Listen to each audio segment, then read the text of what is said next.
What up, my freaks? RuinousInsight here with part 71 of my Total Warhammer 3 Zhatan the Black Immortal Empires campaign.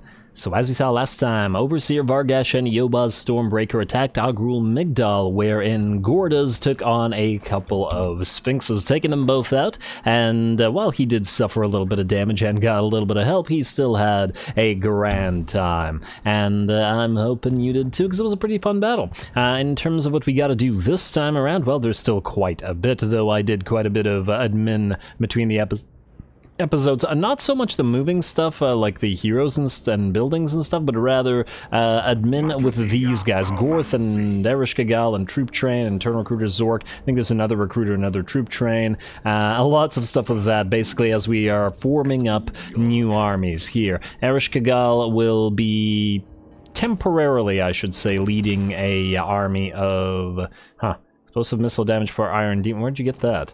Oh, you have actual spells. Okay, but you're level 29, so you're going to be replaced anyway. But yeah, this is going to be our all-ranged army. We'll get a different lord to lead it, and it'll probably be an Overseer, by virtue of the fact that Overseers can get the armor or trait, which, just to double check, does indeed apply to Infernal Guard with Fire Glaives, so they're definitely going to need it, plus the extra ammunition for all of those lovely Dreadquake Mortars and Thomas the Warp Engine and the Iron Demons, rather. We're going to get a third Dreadquake Mortar in this army as well, or Dreadquake Mortar Train, and all of them together, I think they'll do pretty well. Anyway, that's what I did. Let's see what we have to do still this turn. First of all, where are we here? Zhatan, do you need to move? Or, well, I mean, you always need to move, but do you need to go anywhere important?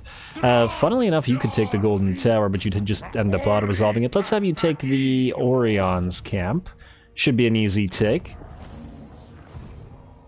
Auto-resolve that and create another tier 5 that in this particular area we will keep. And 24 laws, that's fantastic for an auto-resolve. It's probably not worth keeping or raising it or sacking it, so let's just occupy towers so we don't get screwed by the move.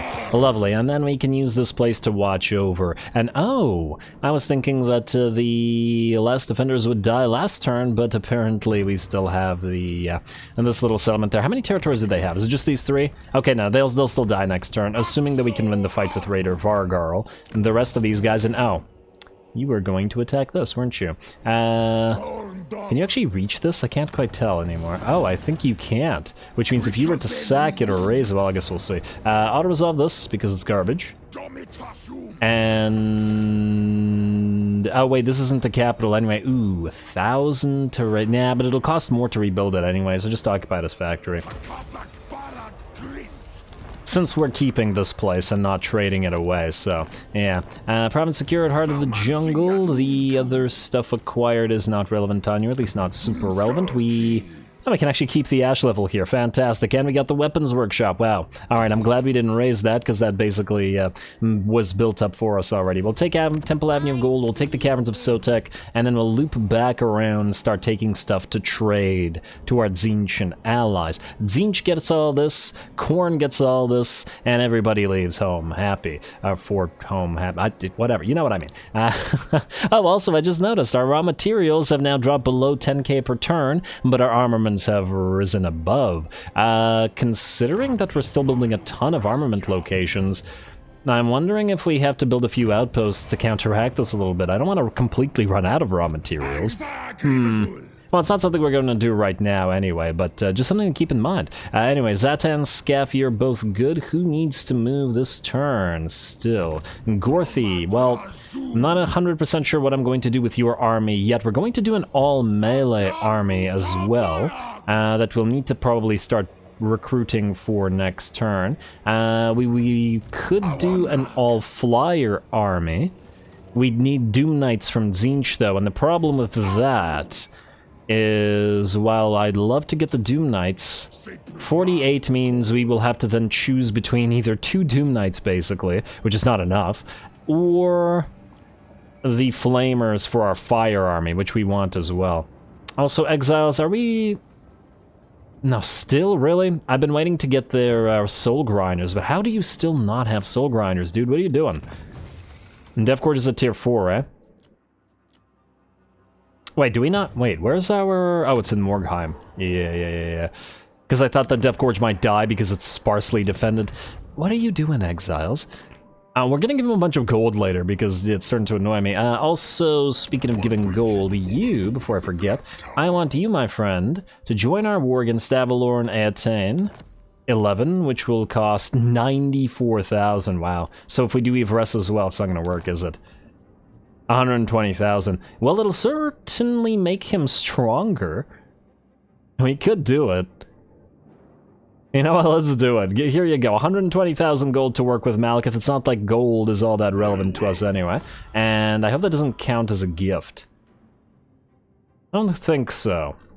Because this will piss off our allies, because he's at war with, like, all of the chaos, but, whatever. He'll now fight the elves, and, well, Malekith likes, you know, survival of the fittest sort of things, so let's see if you can survive. You got a lot of gold, buddy, so no excuses. You could build a lot of armies and upgrade a lot of stuff with that, especially with the cheats that the AI tends to get, and the fact that since we're not allied to him, his faction isn't weakened by that alliance. Anyway, Gorthy, just stay where you are. I think you can't recruit here, can you? You can, just nothing useful for us. Not right now, anyway. Anyway, Astrogoth, you. Now, you need to do several things. First of all, Gussork, actually, let's have you take Nagenhof. I want these guys dead. Completely. Your army doesn't matter, so just auto-resolve it. And occupy it as factory. Guess we could raise the place. We are going to transfer it anyway. You know what? Raise it, rebuild it, transfer it to our allies. And too bad you can't reach it right now, but that's okay. Not a big deal. In fact, we're gonna do... Oh, you're going to go for Fort Chikova, eh? Hopefully you can still move and retake it. It seems like the Chaos Dwarfs are one of the factions that can raise and retake on the same turn, so hopefully not a big deal. Yeah, it's another 1320, which, considering we're not gaining a lot, is needed. Hey, Kigel's got perfect vigor, and he can't reach it, which means Legion of Chaos will probably take it. Well, my bad. I guess we'll trade these 3 territories to Legion of Chaos, and I was going to trade them to Wintertooth. The only thing I don't like about that is I believe that Nagaron doesn't like Legion of Chaos. Yeah, they're at war. Ugh. No, whatever. Not a big deal. Let's see. You then, Astrogoth. You could take Mordheim. You could start moving towards these guys, or we could start moving you up to Wolfenburg, where you could finally destroy the... finally destroy Kislev. Which I think is probably the way to go. So let's have you move out here. March stance, please. We do have other armies out here as well. I do have to wonder whether you could beat that army. You do have a caster. He's only level 40. Oh, I did not give you levels. Okay, if we're going to jump you, we're going to need to actually give you levels. And oh, your caster is the Lure of Death, which is not going to be super effective against this. But nonetheless, I don't see much of a choice in the matter. We'll do this first anyway. Jump you here. And we'll jump over to Castle von Rauken, though we will also trade Castle von Rauken, I think, to Wintertooth. I'm going to trade them, let's see, Zavastra or Rauken, Kappelberg, Vitevo, well, actually not necessarily Vitevo, but we will trade Kappelberg. I don't care for these territories, it's too much admin. So you, start with Rauken and Zavastra. Okay, Zavastra, enjoy. Then Castle von Rauken also enjoy. There we go, and what were the other places? Okay, I already forgot. Well, damn me. And just to make Wintertooth a little bit stronger, Kappelberg was one. Can you actually... Oh, you don't count as you're bordering them, are you? You can have Vitevo as well, since we're probably not going to get Fort Chikova. Vitevo... There's a decent likelihood that he's going to lose them as well, but I think going further into any enemy's territories, we're probably just going to raise everything we come across and not settle it. And just to make a ruin barrier, essentially, against the enemy while we fight the last battle. Yeah, we could destroy all these guys, but let's face it, at this point in the game, they have absolutely no chance against us. It's really only the endgame scenario, which does. Anyway, I believe that is it. We can't seem to trade Kappelberg to you. Oh, actually, we can. No, I lied. Trade Kappelberg, then. 44.8. Oh, he really wants Kappelberg. Wow. 44.8, eh? And you'll give us this much gold. Would you be willing to join any wars? Yes, you would. Would you be able to join? Would you be willing to join all the wars? Okay, you don't want to fight Zhatan. How about somebody else then? Minus. Okay, fine. You don't have to fight everybody, just enough. Ah, somebody there that you really didn't want to fight. What about Last Defenders? Well, Last Defenders will be dead, but it's just for the friendliness. Okay, Naughty Vress, what about Nagaroth? Yeah, go for that. There you go, he probably won't be joining any more wars for a while, but at least he has a few free territories. Though I'm sure that he'll lose them soon as well. You are also not needed, my friend, because you're just going to confuse me. Destroy, delete, whatever. Alright, and the rest of this looks good. Ooh, wait, we also probably want to trade away Essen, but I'm not sure that we can give it to you right now, eh? Actually, do we want to trade Essen? Nah, we still want to trade Essen. We're only keeping the tier 5s here. Honestly, if they get taken again, just leave them as ruins. Keep the towers around the ruins. And yeah, I forgot to move a few tech thieves while I was busy with the recruitment, but we'll deal with it. Shouldn't be too much of a problem, as some of them were moved. Recruiter Hammerfist. Ah, you have your chosen now. Swell. I didn't want to put those in armies. I guess since we have those, unless you want to build some... Let me see here.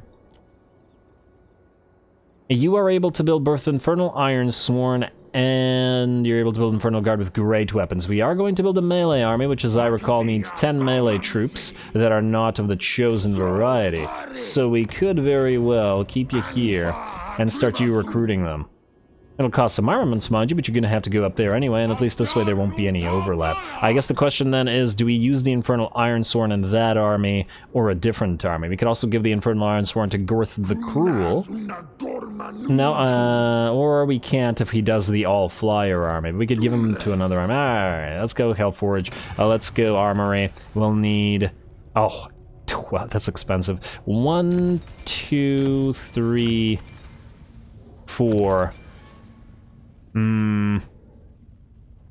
and then maybe 6 Infernal Guard with great weapons, something like that, for the all-melee army. Although, now I'm thinking about it, if we do the all-melee army with the Sword of Cain guy, maybe he should have just like the best units to guard the Sword of Cain, so just all Infernal Ironsworn, and buffed up even further by the Overseer buffs. Yeah, that's the way we do it. In which case, we just built 4, we get 4 more, and it's not like the Infernal Guard with great weapons add anti-large anyway. Yeah, alright, let's go 2 more Infernal Ironsworn. It's ludicrously expensive, but it'll work.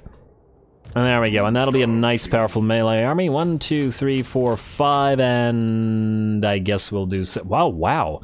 I didn't realize your global recruitment is faster than your... It's not even much more expensive.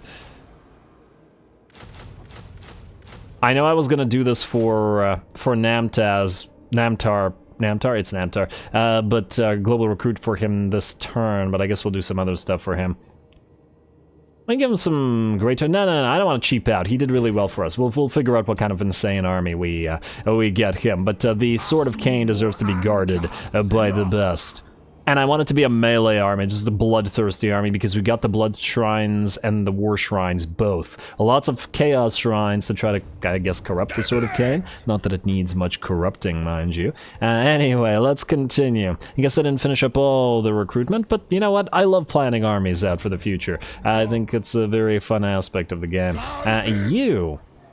What can we get you for global recruitment? Well, honestly, we'll need to use more armaments for it anyway, so I guess you're gonna wait for it next turn. Raider Fazcard, you are still running from Alistar. Well, keep running, bud. Maybe don't want to head towards Ulthuan. I'm a little bit afraid of you actually getting caught by a bunch of armies. On the other hand, being around Galleon's graveyard isn't the worst thing in the world. If you go into regular stance, can you get away from Alistar? Yeah, you can. Let's just hope that he doesn't attack Galleon's graveyard, right? Do we want to risk that, though? Unwise. I'm just gonna hope he doesn't try it. I don't think he can attack it in one turn. I'm 90% sure. And honestly, if he goes this way, we're just gonna sacrifice Raider Namtar to hurt him. Let's see what he does. Hopefully there isn't another High Elfin army like right here to attack us right after. Alright, we're taking a big risk with Galleon's Graveyard. Maybe we should try to recruit some of their units shortly. In fact... Oh no, I was gonna do it with the second recruiter, but he can't because he already has 4 recruited units. Alright, fine. Namtar, you're staying where you are. Fazcard, you've moved. Recruited the Breaker. Alright, we do have another recruiter. But you need to recruit Lamasu. Which you can't do. Can't Lamasu, can you? Alright, fine. Wait. Not Astrogoth, but you. No. Yes, Kagel, you need 2 Lamasu in this army to replace these 2, which can be transferred somewhere else. And just as a sort of... Well, actually, we'd probably want to replace a few of these guys as well in order to get another caster in here, but that doesn't change the Lamasu thing. So, Hellforge, Lamasu 1, 2. Everything's so expensive now in terms of armaments. Even 10,000 per turn is just plain not enough. It's just not enough. Okay, maybe we'll keep the Bale Tauruses, the regular, not the... or the Great Tauruses, rather, for the all-air army, because they need a basic unit, and that'll essentially be as our basic unit. Let's see who else needs to move. Namtar, I just checked you, my bad for clicking on you. I got excited about the... non-movement or the movement points remaining. Overseer the Black. You were chasing Serena Catherine, who I no longer see, because I assume she died to Edic here. Okay, well if she died to Edic, you can then march stance this way and work together with Raider Startaker. You were supposed to follow Kagel, I guess, because Astrogoth has his own Overseer, right? Or does he? No. Maybe you were supposed to follow Astrogoth. Then alright, fine, you can follow Astrogoth to Wolfenburg then. That'll work, especially since you have the Lure of Metal, which, well, I guess Astrogoth doesn't really need. Honestly, Astrogoth's army doesn't need much help against much of anything, so, yeah. Anyway, Tech Thieves, oh, you're the last things to move. I guess we'll have to wait till next turn for a battle, but that's fine. I'm sure we'll be able to find one. To Castle Drakenhof you go. Let's quickly move the Tech Thieves for a few more turns until we're done with them. Hey, and one of them actually succeeded for once. I'm shocked, though, pleasantly so. Alright, so you just moved, and let's go to the next one. You, would you succeed? Let's go to Krugenheim. These guys already despise us. Actually shocked that they haven't declared war on us as yet, but, you know, it'll happen eventually. Tech Thief, and that's another reason I want to just make ruins everywhere. Oh, I want you to check the Forest of Gloom so that we don't have to send a army there, because if it's just a ruin, who cares? But if it's full of Skaven, we'll have to deal with it. Ekron has not been stolen from, so you can steal from it. And you can also succeed, wow. Several Tech Thievery successes. I have never seen the like, and we'll probably never see their like again. Ice Rock Gorge, please. And another success. Oh well, that's Tech Thief Dumb Tamer. He's named, and he always succeeds. So yeah, and there we go. Alrighty, let's see what we got here. Ooh, lots of places losing public order. This one massively. So okay, wait. The Celestial Riverlands are at -10. So you're going to need set an example. While we're here, -8 here, set an example. It's only a few more turns, just maintain your labor at their current states. Because we're going to be using it very, very soon. And -9, Marshes of Madness. Must be a new territory. Yeah, provincial instability, so yeah, that's fine, that's fine. I don't think anything's anywhere close to rebelling, and we probably wouldn't care that much if we did in our newly conquered territories, because they're irrelevant. Anyway, let's get to building while we're here. Lamia must have deleted something for some purpose. I guess... I suppose we could do a grand furnace here, but with only 2 things, it's not that big of a deal either. Oh right, we deleted the signal fires. Okay, well we don't have a demon smithy here, could always use more sorcerer capacity, why not? Plus having demon smithies everywhere means that if we want to suddenly build Kadai anywhere, we can basically do that everywhere. Serpent Estuary, let's upgrade you. Mountains of Morn, nearly done. Like the look of that. Nongchang Basin, getting close to that as well. And all the raises have given us a decent amount of raw materials as well, which is fantastic. You do not have a lava field, and I believe you do not have an ash level. More capacities. Northern World's Edge, we got factory walls for you. Oh, I love how we're skipping like 5 or 10 settlements every single, after every settlement, especially up high. as in high in the list of these. It's just so nice not to have all that much admin, reasonable amounts of admin. It's not that I dislike the admin. It's just that this is Total War and not Crusader Kings. Monster pens and gold smelter and Fane guard house, production plant and more armaments, and I guess you can build a wolf tamer as well before you build your walls. Let's see, Kingdom of Beasts, one of our new territories. More factories, more guns. Clearly, 10,000, as I've said already, is nowhere near enough, and gunsmith for you as well. And Jungles of Tzeentch, let's get that rail network up and running. Not that I think we need it all that much. Though, to be fair, as we've just seen, we are running a little bit low on... what was I going to say? Public order in a few places, yes. Alright, there. Good job, Ruinous. You did it. Yes, I'm condescending to myself. Haunted forests, you're fine. We are also going to go for, well, I guess no choice but to do an ash level. And since there's nothing else to build here... And this is nowhere near where we might need to fight. Well, I guess KROQ-GAR is kind of near, but I sincerely doubt that they're going to get here. So we won't bother with that. I guess we could build a Temple of Hasha just for the Winds of Magic Reserve. So expensive, though. You know what? We'll come back to you, because I don't want to spend that much on you. Let's keep building everything else. Oh, I love seeing all those tier 5 buildings, because it means we don't need to return to these places and build more stuff. And good, and good. What are we at here? Goat pastures. This does put a smile on my face. Oh! We might need to keep you because of the goat pastures, because that gives us upkeep reduction for... Well, then again, do we care about upkeep reduction? You know what? We're still probably going to trade us in a way. Just don't bother holding it. Silver Road. Pillars of Grugny. Karaz, yes, most definitely build stuff. Oh, did I not set the Masterful Architects there? My bad. I should have done that. Don't need the tenements, but we do need the rail network and the donation barrel, and then I guess we will have the demon smithy and the lava fields. Once again, Golden Pass, Teotiqua, most definitely the Dreadquake Mega Mortar. River Urskoy, yes to the Fane Barracks, more defenses. And we're nearly out of materials, but keep building everything you can. You can run out of armaments in this manner as well. Hopefully we won't need too many next turn. And Orion's Camp, yes, you're a new place, so you will definitely get, I guess, the... Well, nothing special to be built here, so at the very least get the donation barrel, defenses, mega mortar as always, and then patrol routes, then lava fields, demon smithy, and ash level. Lovely. I like how all these new territories are able to just allow us to construct armies there, so we don't have to rely on global recruitment. One of the great things about having to build all of these elements. Okay, we don't actually need an ash level. I have to build all these capacity places. Capacity, and oh damn, I just said we don't need you. We need Demon Smithy and we need Lava Field. Beautiful. How are we doing for raw materials? Nearly there. Galbaraz, you are another new territory, but we're actually going to trade you away, so we don't care about you. Blood River Valley, we are keeping you, so let's do this. And upgrade you. Marshes of Madness, we are probably not keeping you either. In fact, we should trade you away right now, because this will max out the these guys' province. Marshes of Madness. I would have to kill you. Oh. It's a specific settlement in the Marshes of Madness, and I forgot which one it was. Sunken Kernark, perhaps? Yeah, it's Sunken Kernark. Alright. Sunken Kernark it is. My bad, my bad. Trade that to you. Don't bother with the money. Propose offer. Oh, the undead are going to be pissed about that.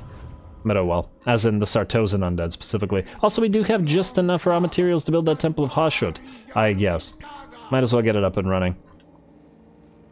At least it was easy to find, because it's the only place where we can still build stuff. Temple of Hashut it is. I really wish that it gave us more stuff. Like, once Conclave Influence becomes useless, and diplomatic relations with Chaos Dwarfs become completely useless, if it could just give us, like, a little bit of +5 chaos, regular chaos relations or something.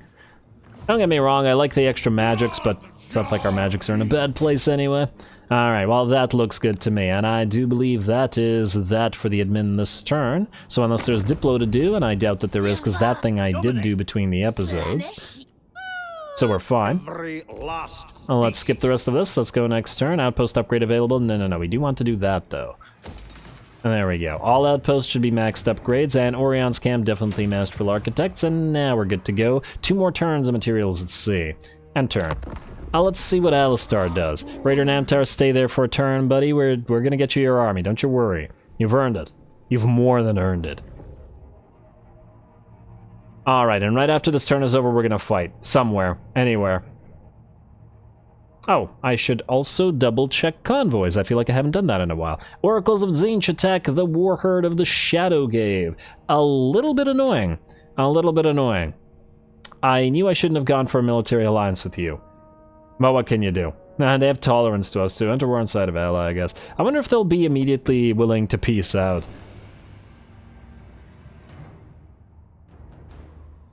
Yeah, what I'm really worried about is Tzeentch suddenly declaring war on Rakarth. Then again, it's not really for us, because there's no way Rakarth can get to us and actually threaten us in any way. It's rather that Rakarth will start taking over Tzeentchian territories, and, well, we're not going to care. We already own literally half the world, and or at least between half and a third of the world, so there's no need to care about that. And there are certain times when it seems like world conquest is just unnecessary, as nothing can stand against us and only the endgame scenario. It will provide any kind of challenge. And there's still a few army compositions I want to try. Like the range one that we're currently building, a few others, mostly mixing other units, our all-air army as well. There's still fun stuff to have. Or to build, rather. There we go, mass sacrifices. Plus 20 Winds of Magic reserve capacity, and chance of Winds of Magic increasing. Devoted to Hashut, great for you. How's our convoys doing? 2468. Who do we appreciate? Hashut, alright. Imperial. I'm so stupid. Let's just do imperishability rituals. It does nothing for us, absolutely nothing. It's just that I don't want to look into this tree anymore because we're done it, and then we'll move to the other trees. In fact, we'll probably just do these two afterwards and then complete military. Or maybe actually Beast of Zharr rather afterwards, because we actually need capacity for them, but then afterwards we'll complete industry. Alright, either way, that doesn't change the fact that we are looking for a battle now, a proper battle. Oh! KROQ-GAR. Oh, I was... Wait. We haven't gotten the defeat trait on you, have we? Do we have Saurus Smiter? No, we do not have Saurus Smiter. Okay, change of plans. Zhatan will be fighting KROQ-GAR.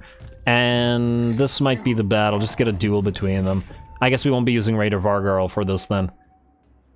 It's not going to be a difficult battle, but I would... Ooh, is he on Grimlock? Yes, he is. Okay, I want them to duel. I want them to fight. I know this is not going to be a difficult battle, but...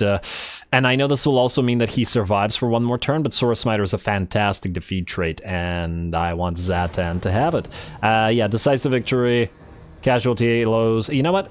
Let's take a look at if we have a more difficult battle set up for us. Somewhere nearby. Because if we do, we can fight that instead, and... Ooh... Well, they are indeed going to ignore Galleon's Graveyard, although I don't like how close they're getting to us. Just want to make sure that we can actually get away from them. Maybe we should go south. How far can you travel like this in march stance? Not far enough away to escape both of these guys, I think. Actually, just barely far enough to escape you. Alright, let's go down here. Oh! Are these guys not suffering attrition like Alistar's? Alistar stopped suffering attrition, what the heck? I thought that he'd actually suffer more attrition outside Galleon's Graveyard, not less.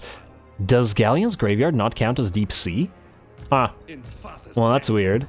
I thought that it was like... I thought that the Galleon's Graveyard had like super attrition around it. Well, apparently I'm wrong. Oh well, let's get away, let's see if they can follow, and if they do, let's lead them to the coastline here. Maybe just annoy them that way. That's not the battle we were looking for, however. There is, let's see, a... fight here potentially. Draj, you can reach this guy. Wait, or can you? No, you can't. You're just a little bit short. There's Barak Var, but there's basically nothing there, so it's irrelevant. And, oh, they didn't actually occupy the place. Well, that's swell. We'll occupy it for, not ourselves, but rather for Wintertooth. Hopefully Wintertooth can actually upgrade it. Occupy it as factory, doesn't really matter. And you occupy Nagenhof. And I'm not sure, but we might keep it. And just because I like this territory, occupies factory for now. Alright, good job, you two. What about Astrogoth? Could you reach... Ooh, Theoderic Gosser is here. But we cannot reach him. Well, we're... Trespass? Oh. Oh! They revive these guys. I didn't even realize. That's hilarious. It's a waste of their time, but good job to them. Alright, well, you're gonna move forward now. Look at that. You have regiments around now. Yeah, it doesn't look like we have a difficult battle this turn because we have to move towards the difficult battles, like down here at Khemri. And, ooh, that might be somebody for Raider Namtar to take on once he has a proper army. I'm wondering where you're going. Because these places are going to have, we're gonna have to deal with you, Morgar, unless you peace out, and you're not gonna peace out. Okay, well, it's gonna be KROQ-GAR versus Zhatan, and Zhatan, 'tis time. 'Tis time to strike.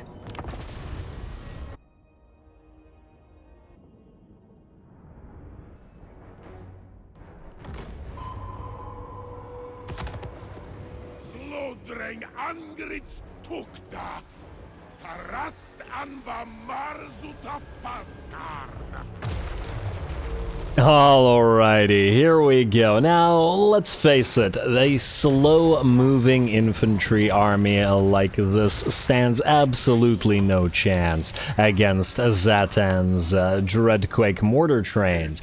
Granted, Saurus are a fairly scary unit, especially when buffed, but once again, they are too slow to contend with our Dreadquakes. The thing that we're going to make the goal, the show of this particular battle is KROQ-GAR facing off in a one-on-one versus Zhatan. So in light of that, we're going to do everything in our power to prevent the rest of his army from interrupting the duel. Zhatan has dropped down upon him, and they will be whacking away at each other as best they can, and we'll see who wins this. I suppose if Zhatan was on the Lamasu, it would actually be a little bit easier for him, but you know, hopefully he can deal with this. For now, KROQ-GAR's at half HP, and Zhatan's at about 3/4, so we're winning, but, well, that is at least in part because of our buffs and abilities. While all this is happening, of course, we're doing, once again, everything possible, all the spells, all the bound abilities, the summon Fireborn,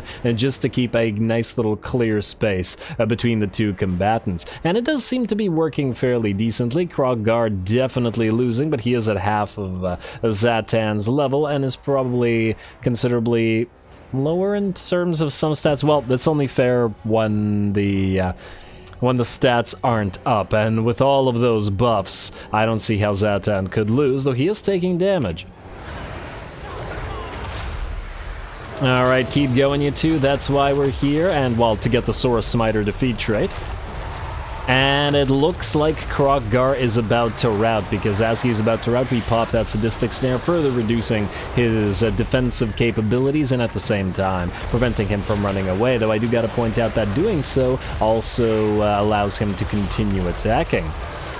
And down goes Grimlock, and down goes KROQ. There we go, Zhatan victorious in the duel, though, with about 40% of his HP. The enemy army is not yet completely broken, though we did manage to, I think, keep the enemy away from the fight quite well here. It's definitely going to be a short battle, but I think that's hardly surprising in this particular case. Those were not great shots by the Dreadquakes, I will admit, but if the enemy is going to get funneled down into this particular area, they're gonna have a bad time. We've, on top of all this, we even have a little bit of a choke point to take advantage of. Here comes some grenades or blasting charges or whatever it is that these guys throw, and it looks like the enemy Cold One Spear Rider, well, not Spear Riders, just Cold One Riders, do manage to just barely make it through and charge, though they don't manage to kill any of these guys off. I think, oh, we just hit a bunch of our own Immortals and apparently killed 6 of them with our own artillery, but, you know, I guess we're at least a little bit used to it. Yeah, it looks like we're going to have done more damage to ourselves than the enemy after this battle. The choke point's still working in our favor, and those Dreadquakes and those other Iron Demon shots absolutely decimating those enemy units as they move down the choke point. Alrighty, and I believe that is that. With that, the enemy army shatters, and the battle is ours. Though I would think that the battle was in reality over as soon as KROQ-GAR fell to Zhatan in a duel. Alrighty, well, we still have the trains to chase the enemy for all that sweet bonus labor, or whatever it is we choose to claim here. Assuming that we still get bonus labor. And ooh, I like the fact that the Iron Demons can still use their flamethrowers while on the move. Gotta appreciate that. It's so nice to have multiple trains in an army. Even though they're pretty obnoxious, you gotta admit.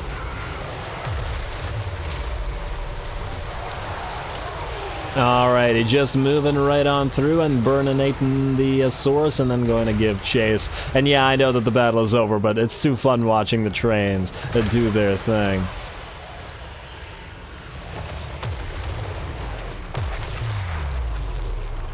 I was a little bit off. That shot, I mean, but it's okay, we've got the trains still coming and the flamethrowers will pick up what the Dreadquakes did not. Alrighty, well, as fun as that is, we're going to be seeing plenty more of it when we fight proper fights during the endgame scenario against the elite armies spawning. Though, yeah, I can't wait for the trains to see how well they can take care of them. Too bad that it's so difficult to acquire additional train components, or, you know, capacity rather, because it would be nice to have an army with nothing but trains, but I think outside of a custom battle, that's ludicrously expensive in terms of campaign. Still, 4 are pretty damn solid.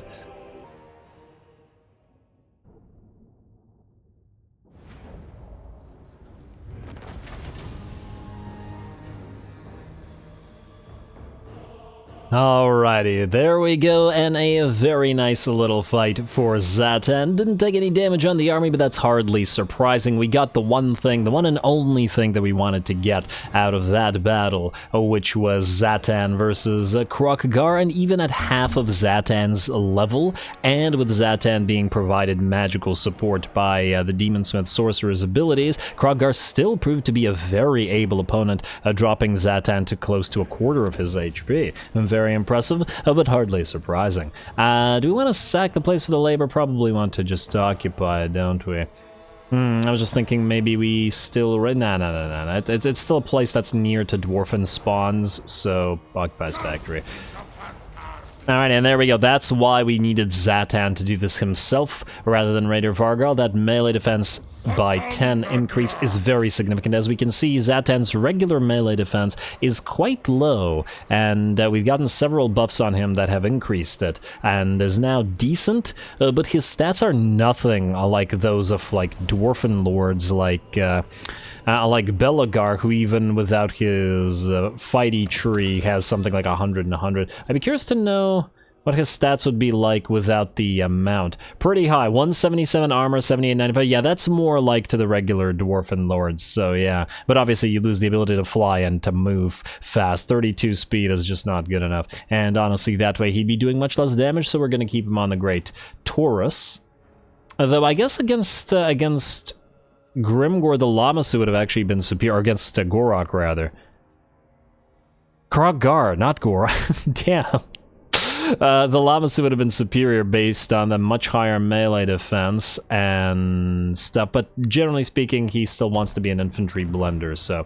Anyway, with that, we're out of time, and I'm gonna have to call the episode here. Next time, we continue advancing in every direction, hopefully to knock out the lizards for good, or at least these lizards for good, and then do what we can here in this portion of the world before the endgame scenario arrives. So stay tuned for that. Don't forget to leave a like and comment. All glory to the algorithm, and thanks for watching.